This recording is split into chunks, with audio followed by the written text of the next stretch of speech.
What's up, ladies, gentlemen, everything in between and on the outskirts. Welcome to Gazara Anime, where I'll attempt to give my thoughts in a reviewers type manner on anime that I've been watching or is recommended by people for me to take a look at. Today we're going to be talking about the first season of Kaiju No. 8. First off, Kaiju No. 8 is based off the manga created by Naoya Matsumoto. In 2024, Production IG would then create the anime adaptation what we have today. Directed by Tomoe Kamiya, who has done storyboard and key animations for a lot of other titles, including Attack on Titan, Mob Psycho 100, Be the Beginning, Carbonari of the Iron Fortress, and even Ghost in the Shell Arise. Shugeo Kimiya, who directed The Blood Lad, Aioi Bangaku, and even this old anime series that I used to have on DVD known as Soul Taker, along with many other anime series. Kaiju No. 8's anime would then be written by Ichiro Okosuki, who has done novels and literally wrote every anime series pertaining to Code Geass, Carbonari of the Iron Fortress, Devilman Crybaby, Skate the Infinity, Berserk Golden Age arc, and contribute to many other titles as well. Season 1 is composed of 12 episodes, so let's talk about the story. So the story of Kaiju No. 8 is centered around this 32-year-old underachiever who goes by the name of Kafka Hobino, and also his struggles to essentially become somebody of importance. When he was little, his dream was to become one of the best soldiers in the defense force, which after understanding what that means is quite the task, especially since he made that promise to himself and to a close friend when he was little. Reality and time seemed to respond to Kafka's inspiring aspiration of his dream with such a profound disappointing answer. You see, time has flew by, and instead of being a part of the defense force, he is just not part of this cleanup organization, which is equivalent to your trash man, or what you can see as being the city's janitor. And what exactly do they clean, you ask? Well, it's the aftermath of corpses of giant monsters known as kaijus. Oh yeah, that's right. You see, this anime takes place in Japan, and it's here that monsters huge and normal size just so happens to attack, which is kind of funny because me and this guy just got finished watching this film belonging to a well-known franchise on Netflix dealing with monsters who attack areas of the same region. But anyway, what Japan has to stand up against them is the anti-kaiju defense force, or just defense force that I mentioned earlier. Armed with state-of-the-art technology to enhance their physical capabilities beyond human limitations, these soldiers are deployed into areas to eradicate these monsters, while Kafka for the most part just goes out and cleans up the aftermath by any means necessary. Whether it's sawing through the bone cartilage, enduring the smell as he dries up the organs, or cleaning the bowels of these monsters, he has to do it. You remember when I said he made a promise to himself and to somebody else to become the best to destroy kaijus?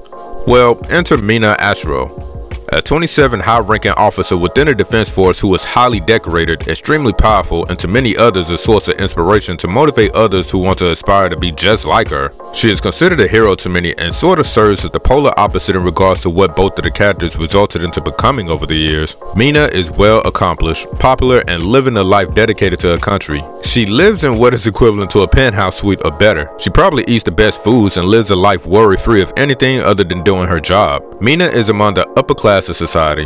On the opposite end of the spectrum, Kefka lives in what you may consider the less savory of conditions. But then a few events occurred that would inevitably result in revitalizing his dream to becoming one of the defense force members.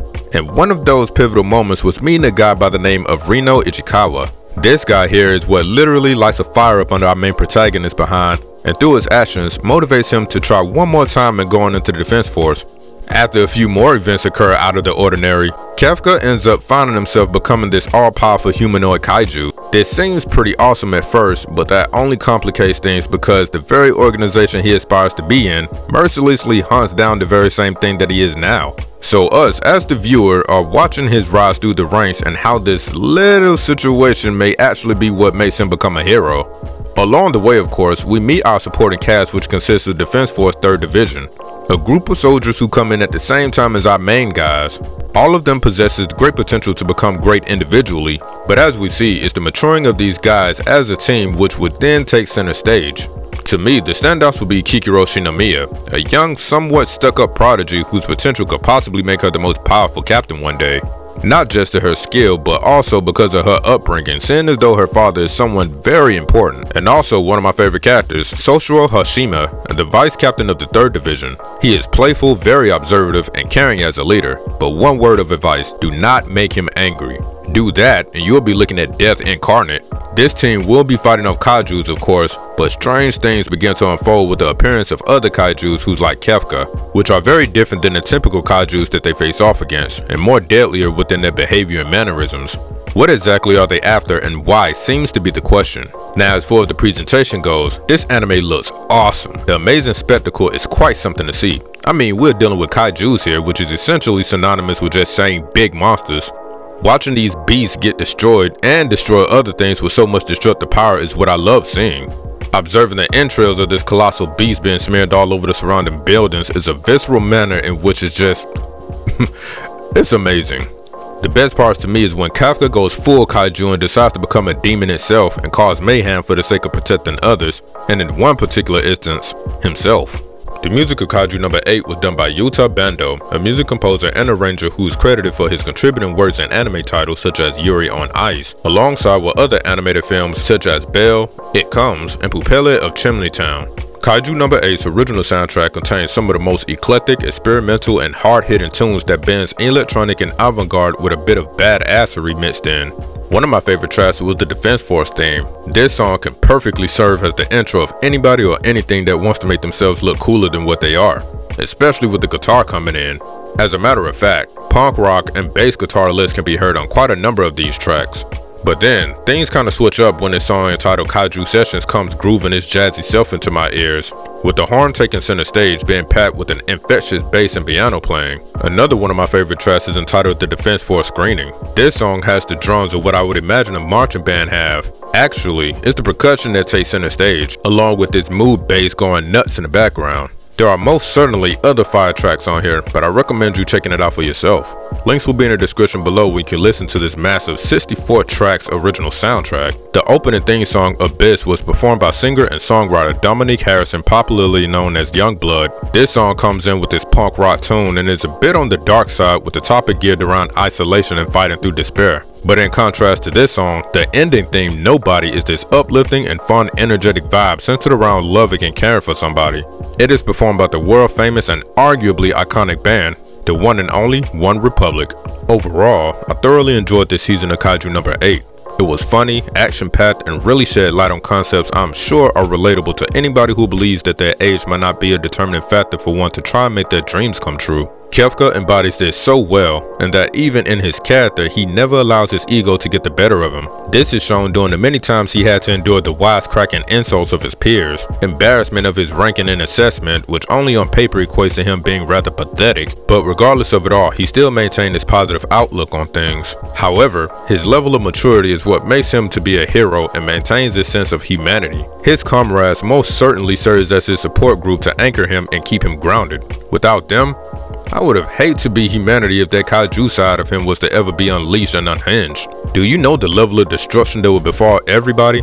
It would be biblical. But Kefka isn't the only one that possesses somewhat of an arc with a message though.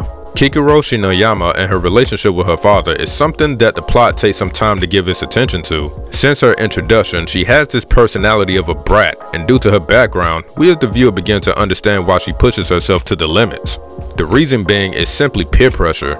In her case, it's living up to the expectation established by the one that came before her. This type of issue is most certainly relatable to those connected to somebody who has become great. It feels like they cannot live life how they would want to because their individuality, let alone their identity, is not taken into consideration. I mean, how could it be when they are fighting to escape living under the overwhelming shadow of another? Any type of failure would feel like they have brought dishonor to their whole entire family, dishonor to themselves, dishonor on their cow, and yeah. To have that much weight on your shoulders constantly seems too exhausting.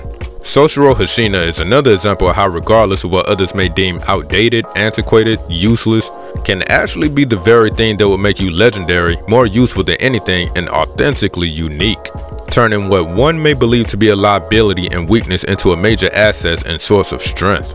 There are a few more characters with whom the viewer will come to understand more as episodes go by, but to me personally, it's the relationship Kefka and Mino has that is interesting. Mino has this silent but subtle way of expressing her feelings about things.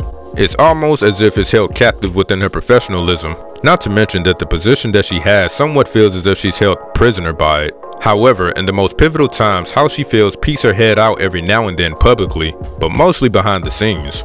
How season 1 ended was definitely eventful, and revelations that may drastically change the nature of relationships with people, if they allow it, that is. Also, there are a whole lot of enemies and big baddies who may be laying in wake on the horizon.